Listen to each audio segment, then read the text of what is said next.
Family ವಿಷಯಗಳು I mean ಫೋಟೋಸ್ಗಳು ಬೇಡ ಅಂತ ಡಿಲೀಟ್ ಮಾಡಿದೆ. ಹ್ಮ್. ನಾನು ಎಲ್ಲ ಫೋಟೋಸ್ ರಿಲೀಸ್ ಮಾಡಿದೆ, ಫ್ಯಾಮಿಲಿ, ನನ್ನ ತಂದೆ ಜೊತೆ, ನನ್ನ ತಾಯಿ ಜೊತೆ, ಹ್ಮ್. ಮಕ್ಕಳ ಜೊತೆ. ಬಟ್ ಜನಕ್ಕೆ ಕಣ್ಣು ಕಾಣಿಸಿದ್ ಬರೀ ನನ್ನ ಹೆಂಡತಿ ಫೋಟೋ ತೆಗ್ದೀನಿ. ಅದು ಒಂದೇ ಕಾಣಿಸಿರೋದು. ಯಾಕೆ ಅವ್ರೆಲ್ಲ ನೋಡಿಲ್ಲ ನನಗೆ ಅರ್ಥ ಆಗ್ಲಿಲ್ಲ.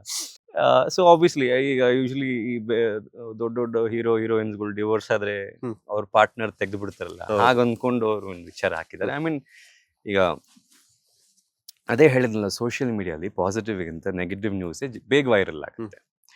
ಅದೇನ ನನ್ನ ಸಿನಿಮಾ ವಿಚಾರ ಹಾಕ್ಲಿ ಅಷ್ಟು ವೈರಲ್ ಆಗಲ್ಲ. ಹೌದು. ಇಲ್ಲೇನೋ ಈ ಥರ ಒಂದು ಟ್ವಿಸ್ಟ್ ಇದ್ರೆ ವೈರಲ್ ಆಗುತ್ತೆ.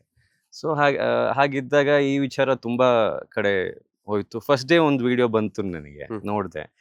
ಓಕೆ ಅಂತ ನಾನು ತಲೆ ಕೆಡ್ಸ್ಕೊಳಕ್ ಹೋಗಲ್ಲ, ನಾನು ಯಾವುದಕ್ಕೂ ನಾನು ಕ್ಲಾರಿಟಿ ಕೊಡೋಕೆ ಹೋಗಲ್ಲ. ಬಿಕಾಸ್ ಆಸ್ ಲಾಂಗ್ ಆಸ್ ನನ್ನ ಅತ್ತೆ ಮಾವಂಗೆ ವಿಷಯ ಗೊತ್ತಿರಬೇಕು, ನಮ್ಮ ಮನೇಲಿ ನಮ್ಮ ತಂದೆ ತಾಯಿಗೆ ವಿಷಯ ಗೊತ್ತಿರಬೇಕು ಅಷ್ಟೇ.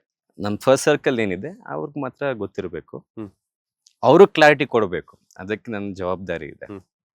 ಆಮೇಲೆ ನನ್ನ ಫ್ಯಾನ್ಸ್ಗೆ ನನ್ನ ಬಗ್ಗೆ ಗೊತ್ತು, ಐ ಮೀನ್ ನಾನು ಯಾವ ಥರ ವ್ಯಕ್ತಿ ಅಂತ. ಇನ್ನು ಬೇರೆಯವ್ರಿಗೆ ಅವ್ರ ವಿಡಿಯೋಸ್ ಮಾಡಬೇಕು, they want traction, they will do it. ತಪ್ಪು ಸರಿ ಅಂತ ಹೇಳಕ್ಕೆ ನನಗೆ ಗೊತ್ತಿಲ್ಲ, ಅದಕ್ಕೆ ಯಾವ್ದು ತಪ್ಪು ಯಾವ್ದು ಸರಿ ಆ ಥರ ವೀಡಿಯೋಸ್ ಮಾಡ್ಬೋದಾ ಇಲ್ವಾ ಅಂತ. ನಾನು ಒಂದು ವಿಷಯ ಹೇಳಕ್ಕೆ ಇಷ್ಟಪಡ್ತೀನಿ, ಅಂದರೆ ನೀವೊಬ್ಬರು ಫ್ಯಾಮ್ಲಿ ಲೈಫ್ ಬಗ್ಗೆ ವಿಡಿಯೋ ಮಾಡಿದಾಗ ನಿಮಗೂ ಒಂದು ಫ್ಯಾಮಿಲಿ ಇದೆ, ನಿಮಗೂ ಒಂದು ಸಂಸಾರ ಆಗತ್ತೆ. ಈ ಥರ ವೀಡಿಯೋಸ್ ಬಂದರೆ ಹೇಗೆ ಎಫೆಕ್ಟ್ ಆಗುತ್ತೆ ಅದ್ರ ಬಗ್ಗೆ ಯೋಚನೆ ಮಾಡ್ಕೊಂಡು ಮಾಡಿ ಅಂತ ಹೇಳಕ್ಕೆ ಇಷ್ಟಪಡ್ತೀನಿ.